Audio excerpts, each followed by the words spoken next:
Assalamu alaikum.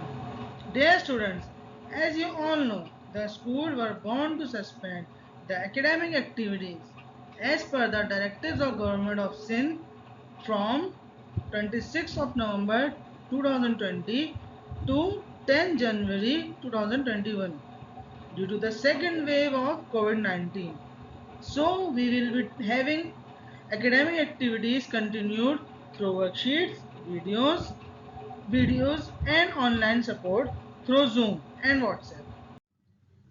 As you know, this is our science book.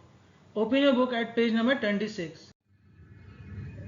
हमारा ये third chapter है. जैसे कि हम स्कूल में पढ़ रहे थे इस चैप्टर को, ये हमारा इनकम्प्लीट रह गया था. तो फर्दर हम इनके टॉपिक्स को जो है कवर करेंगे. फिर फर्दर जो हम अपना काम कर रहे थे वो हम कंप्लीट करेंगे अपना काम.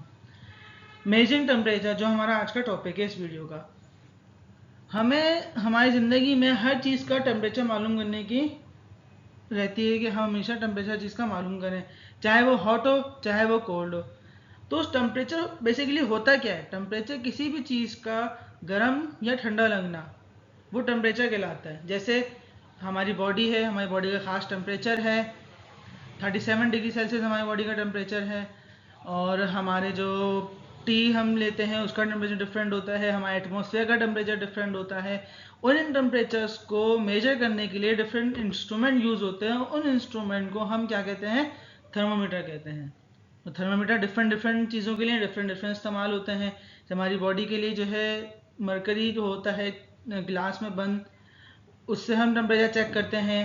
दूसरी एक इलेक्ट्रॉनिक मशीन आ गई है अब, जिससे आ गई है नहीं मतलब पहले से मौजूद थी, लेकिन अब आप लोगों ने उसको फिजिकली देख लिया है. जैसे अभी हमारे स्कूल में डिफरेंट जगहों पे जहाँ भी हम जाते हैं कोविड की वजह से वो मशीन यूज़ की जाती है ताकि फौरी टेम्परेचर आपका देखा जा सके. इसी तरह से डिफरेंट जगहों की चीज़ों के लिए हम इस्तेमाल करते हैं, डिफरेंट थर्मोमीटर इस्तेमाल करते हैं. और रूम टेम्परेचर और रूम थर्मोमीटर, हम रूम टेम्परेचर को किस चीज़ से मेजर करते हैं? एक ख़ास किस्म का थर्मोमीटर आता है जो वॉल पे लगता है, जैसे कि आप ये पिक्चर में देख सकते हैं. इस थर्मोमीटर के ज़रिए हम रूम का टेम्परेचर मालूम करते हैं कि रूम आया बहुत गर्म है कि आया बहुत ठंडा है. जब रूम बहुत गर्म होता है तो इसके अंदर एक आप देख सकते हैं एक रेड कलर का लिक्विड है.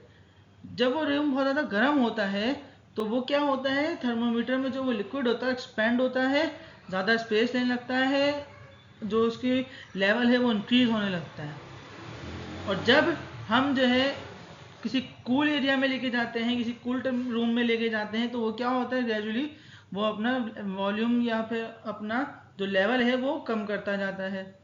जैस्मिन के वो बता रहा है कि आप जिस रूम में खड़े हुए हैं वो ठंडा है. इसी तरह से गर्म कमरे में भी ये बताता है कि जिस कमरे में आप खड़े हुए हैं ये कमरा इस वक्त इतने लेवल पे गर्म है. आप देख सकते हैं इस पर कुछ नंबर्स लिखे हुए हैं. तो वो क्या बताते हैं? फ़ारेनहाइट बताते हैं. फ़ारेनहाइट बताते हैं कि हमारे इस रूम में ये टेम्परेचर पे हम हैं इस वक्त. डिग्री सेल्सियस, जो हम थर्मोमीटर में टेम्परेचर चेक करते हैं वो हमें डिग्री सेल्सियस में मालूम होता है. जैसे कि हमारे ये जो आपके पास दो बीकर्स हैं, इसमें हम टेम्परेचर मालूम करने वाले हैं कि आया कि ये ठंडा है कि ये गर्म है. तो इस पे 100 मार्क हुआ होता है नंबर, जिसमें हर जो नंबर होते हैं वो क्या है, मार्क हुआ होता है सेंटीग्रेड के लिए या फिर सेल्सियस के लिए. और सेंटी मीन्स 100, मतलब 100 सेंटी होगा तो सेल्सियस में तब्दील हो जाएगा वो.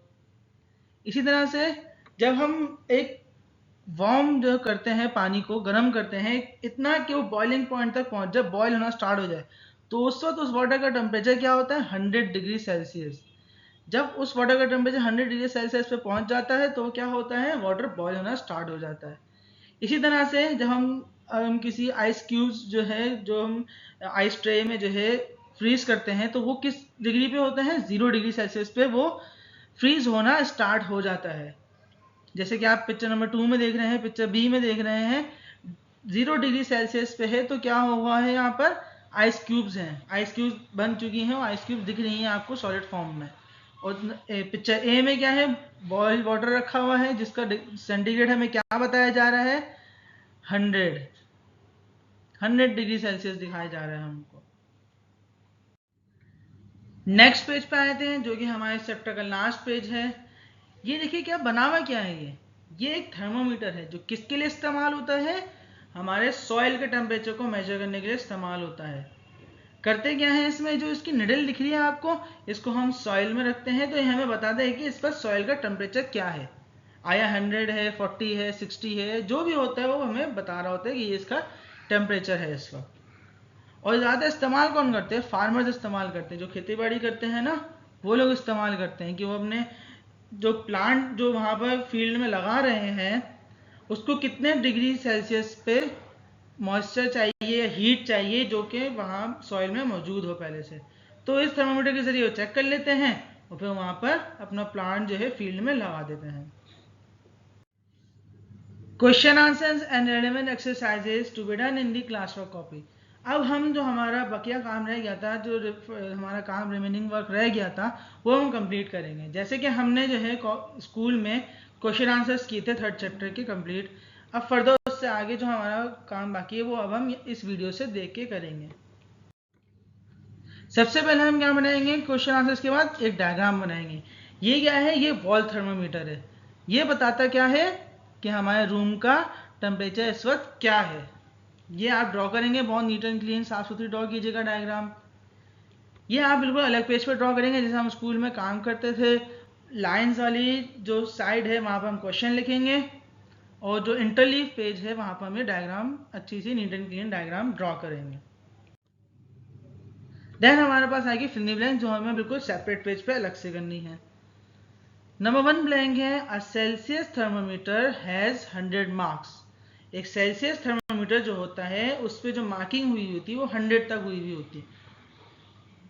Number 2, equator is the line that divides the earth. Equator एक लाइन है जो अर्थ को डिवाइड करती है। Number 3, season is based on board climatic patterns.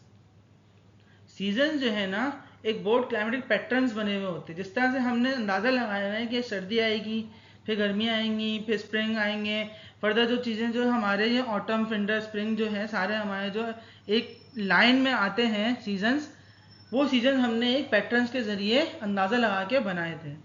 हमने नहीं, हमारे साइंटिस्ट ने बनाए थे, हम उसको फर्दर हम उसको फॉलो करते हैं। Insulation also reduce noise. Insulation noises को रिड्यूस करती है। इंसुलेशन होती क्या है, इंसुलेशन हम यहाँ पर तो ज़्यादा इस्तेमाल नहीं करते, ऐसे रूम्स में इस्तेमाल करते हैं इंसुलेशन जहाँ पर सीक्रेट टॉक्स होती हैं, मतलब ऐसी सीक्रेट बातें होती हैं जो बाहर वाले अगर सुन लें तो बहुत बड़ा नुकसान हो सकता है। और इंसुलेशन दूसरी एक वजह के लिए भी होती है कि टेम्परेचर को बचाने के लिए, जैसे कि बाहर के ममालिक में यहाँ पर तो इतनी सर्दी नहीं होती, बाहर के ममालिक में इतनी ज़्यादा सर्दी होती है कि लोग बर्दाश्त नहीं कर सकते, उनका जो ब्लड है अगर वो बाहर रहेंगे ज़्यादा तो वो भी फ्रीज हो जाता है। तो क्या करते हैं हम उन अपने हाउस के अतराफ़ या अपने रूम के अतराफ़ एक इंसुलेशन वॉल बनवा लेते हैं जिसके ज़रिए उनको गर्मी नहीं लगती या फिर उनको सर्दी नहीं लगती। दोनों चीज़ों में होता है, सर्दी भी नहीं, सर्दियों में वो वैसे इंसुलेशन कराते हैं और गर्मी में भी अलग किस्म के इंसुलेशन कराते हैं ताकि उनका रूम टेम्परेचर वही रहे जो उनकी बॉडी के लिए अच्छा है। Number 5, fat is good thermal insulator. Fat जो है एक थर्मल इंसुलेटर बहुत अच्छा है, क्योंकि आपने देखा होगा बाहर के ममालिक में यहाँ पर बहुत ज़्यादा जहाँ बर्फ़बारी होती है वहाँ पर कुछ खास किस्म के एनिमल्स होते हैं, जैसे याक है हमारा, वो हम अगर नॉर्मल जगहों पर ले आएंगे गर्मी के इलाकों में तो वो ज़्यादा टाइम जिंदा नहीं रह पाएगा। क्यों? क्योंकि वो अपनी बॉडी को इस तरह कन्वर्ट कर चुका है, म्यूटेट कर चुका है कि वो सर्दियों के इलाकों में रहने के आदी हो चुके हैं, क्योंकि उनकी बॉडी के नीचे काफ़ी मोटी थिक लेयर होती है फैट की। कुछ ऐसे एनिमल्स के एग्जाम्पल जैसे साइबेरियन हस्की होते हैं, वो भी अपने जो है बॉडी को कन्वर्ट कर चुके होते हैं कि वो सर्दी में रह सकें। अगर हम यहाँ पर उसको गर्मी में रखेंगे तो हमें उसको एक सुटेबल टेम्परेचर देना पड़ेगा कूल, जिसके ज़रिए वो यहाँ पर ज़िंदा रह सके, वरना वो ज़िंदा नहीं रह पाएंगे। इसके बाद हम करेंगे, देन हम ट्रू फॉल्स करेंगे। नंबर 1 है, temperature is an exact measurement of hot and cold substance. मतलब जो भी हमारे पास सब्सटेंस है, टेम्परेचर क्या होता है उस सब्सटेंस का हमें ये बताता है कि कितना वो कोल्ड है या कितना हॉट है। तो एक स्टेटमेंट ट्रू है तो हम ट्रू लिखेंगे। Number 2, when the liquid of thermometer is cooled it expends. जब कोई थर्मामीटर का लिक्विड एक्सपेंड हो जाता है, जो ठंडक होती है, ये हमारा स्टेटमेंट बता रहा है, लेकिन ऐसा नहीं होता। क्यों? क्योंकि जो है जब जब टेम्परेचर ठंडा होता है किसी जगह का, थर्मामीटर का जो लिक्विड होता है वो एक्सपेंड नहीं होता, बल्कि वो अपना लेवल गिरा देता है, उसके नीचे आ जाता है। एक्सपेंड मतलब फैलना, बढ़ना। तो स्टेटमेंट फॉल्स है तो हम यहाँ पर फॉल्स लिखेंगे। Number 3, conductors easily pass the heat. Conductors क्या करते हैं? इजिली पास करते हैं हीट को। स्टेटमेंट बिल्कुल ट्रू है, तो हमें ट्रू लिखेंगे। Skin of polar bears are not insulators. Skins of polar bears जो है वो इंसुलेटर्स नहीं होते। नहीं है, स्टेटमेंट बिल्कुल फॉल्स है। क्यों? इस वजह से क्योंकि ये जो पोलर बेयर्स होते हैं ये जो है आइस एरिया में रहने के आदी होते हैं, पोलर रीजन्स में रहने के आदी होते हैं, तो इनकी जो स्किन होती है वो अच्छी इंसुलेटर होती है। तो ये स्टेटमेंट फॉल्स है, तो हम यहाँ फॉल्स लिखेंगे। Thermal insulators are useful for frozen foods. Thermal insulators जो होते हैं वो फ्रोजन फूड्स को ठंडा रखने में मदद करते हैं। ये स्टेटमेंट बिल्कुल ट्रू है, तो हम यहाँ पर ट्रू लिखेंगे। नेक्स्ट वर्क है हमारा एमसीक्यूज। ये भी हम बिल्कुल अलग पेज पे करेंगे। Number 1, the first thermometer was invented in 1952 in Italy. जो फर्स्ट थर्मामीटर था वो कहाँ इन्वेंट हुआ था? इटली में। कहाँ, किस वक्त? 1592। Number 2, normal temperature of human body is 37 degree Celsius. Normal temperature जो ह्यूमन बॉडी का है वो 30 डिग्री सेल्सियस है। Equator gets the sun rays directly. Equator क्या करता है? सन रेज को डायरेक्टली अपने पास आने देता है। इक्वेटर पे आती हैं sun rays directly. Number 4, the handle of a saucepan is a bad conductor of heat. जो हैंडल होता है सॉसपैन का वो बैड कंडक्टर होता है हीट का। क्यों? इसलिए क्योंकि अगर वो गुड कंडक्टर होगा हीट का तो हम उस पैन के जो हैंडल है उसको हम पकड़ नहीं सकेंगे। अगर वो हीट एब्जॉर्ब कर लेगा तो हमें हाथ पे कुछ जो है निशानात आ जाएंगे, हमें बहुत हॉट लगेगा हाथ पे एकदम से। Number 5, metals are good conductors of heat. Metals जो होते हैं जैसे धातु जो होते हैं, आयरन, स्टील, ब्रास, इस तरह की चीज़ें जो होती हैं वो क्या होते हैं? अच्छे कंडक्टर्स होते हैं। थैंक यू स्टूडेंट्स, आप लोगों ने बहुत अच्छी तरह से काम करना है जैसे कि आप स्कूल में करते थे। 1 फिंगर स्पेस लाजमी देना है आपने, और नीट एंड क्लीन वर्क करेंगे, और फिर इसको हमारे जो आपको डेट दी गई है उस पर आप सबमिट कराएंगे। और जो मैं आपकी वर्कशीट में आपको असाइन किया है टेस्ट, वो आप बिल्कुल अच्छी तरह से ऑनेस्टली देंगे, कोई ऐसी गलत चीज़ें नहीं करेंगे। उसमें साफ़ सुथरा काम कीजिएगा, नीट एंड क्लीन काम कीजिएगा। Thank you. अस्सलाम वालेकुम रहमतुल्लाह।